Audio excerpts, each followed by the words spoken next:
ఈ రాశి వారు తులారాశిలో జన్మించిన వారికి ఈ నెల అనుకూలంగా ఉంటుందని చెప్పుకోవాలి.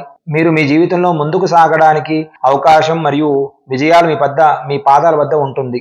తులారాశి వారు ముందు మీరు మీ వంతు కృషి పెంచుకోవాలి మరియు మీ పనులు చేసే సామర్థ్యాన్ని కూడా ఇతరుల కంటే మీరు గొప్పవారు అనే విధంగానే ఉండాలి.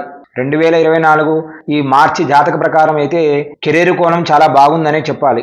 శుక్రుడు మరియు అంగారక గ్రహాలు 10వ ఇంటిని చూస్తున్నాయి కాబట్టి మరియు నెలలో ప్రారంభంలో రాహు ఈ నెల మొత్తాంతం కూడాను 6వ ఇంట్లో ఉంటాడు. విద్యార్థుల విషయానికి వస్తే విద్యార్థులు మాట్లాడేటప్పుడు కానీ చదువుకు సంబంధించిన విషయాలు కానీ చాలా జాగ్రత్త వహించాలి. ఎందుకంటే 4వ ఇంట్లో మీకు కుజుడు ఉన్నాడు.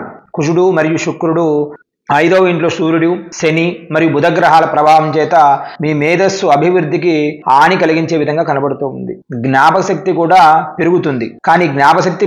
కానీ విద్యకు సంబంధించిన కాస్త ఇబ్బందులు పడే అవకాశం ఎక్కువగా కనబడుతుంది. కాబట్టి కాస్త జాగ్రత్త వహించడం కూడా మంచిది. ఈ రాశి వారు ఈ నెల స్థానికుల ద్వారా ఎక్కువగా లాభం పొందే అవకాశాలు ఎక్కువగా కనబడుతున్నాయి. పైగా శుక్రుడు మరియు కుజుడు ప్రభావం చేత మీ ఇంటిలో కొత్త వాహనాలు కొనే అవకాశం కూడా బాగా కనబడుతూ ఉంది. కొత్త వాహనాల వలన మీ సహకుటుంబం అంతా కూడాను ఆనందంగా ఉండగలుగుతారు. కాస్త ఆరోగ్యపరంగా మాత్రం కాస్త బలహీనపడినట్టుగా కనబడుతూ ఉంది. కాబట్టి కాస్త జాగ్రత్త వహించాలి. ఆర్థిక కోణంలో ఆలోచిస్తే అంటే ఫైనాన్స్గా ఆలోచిస్తే ఈ నెల ప్రారంభం అనుకూలంగానే ఉంటుంది. 4వ ఇంట్లో కూర్చొని కుజుడు 10వ ఇంట్లో చూస్తున్నాడు. పైగా 5వ ఇంట్లో సూర్యుడు, శని, బుధుడు 11వ ఇంట్లో కూడా చూస్తూ ఉన్నాడు. కాబట్టి ఈ మాసాంతం కూడాను తులారాశి వారికి కాస్త ధన ప్రకారంగా బాగున్నా కానీ కాస్త ఆరోగ్యపరంగా మాత్రం ఉదరానికి సంబంధించిన బాధలు ఎక్కువగా కనబడుతున్నాయి. కాబట్టి ఆరోగ్య విషయంలో జాగ్రత్త చూసుకోవాలి. వ్యాపారస్తులకే కానీ ఉద్యోగస్తులకే కానీ కాస్త మంచి సదావకాశాలు ఎక్కువగా కనబడుతూ ఉన్నాయి. మీరు దానిని సద్వినియోగం కూడా చేసుకోవాలి.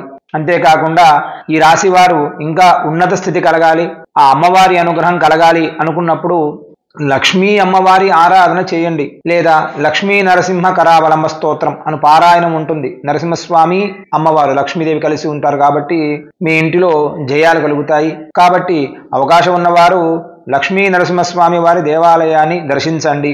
లేదు ప్రతిరోజు కూడాను ఒకమారు లక్ష్మీ నరసింహ కరావలంబ స్తోత్రం ఈ పారాయణం చేసిన యెడల ఖచ్చితంగా మీరు విజయానికి దగ్గరగా అవుతారు.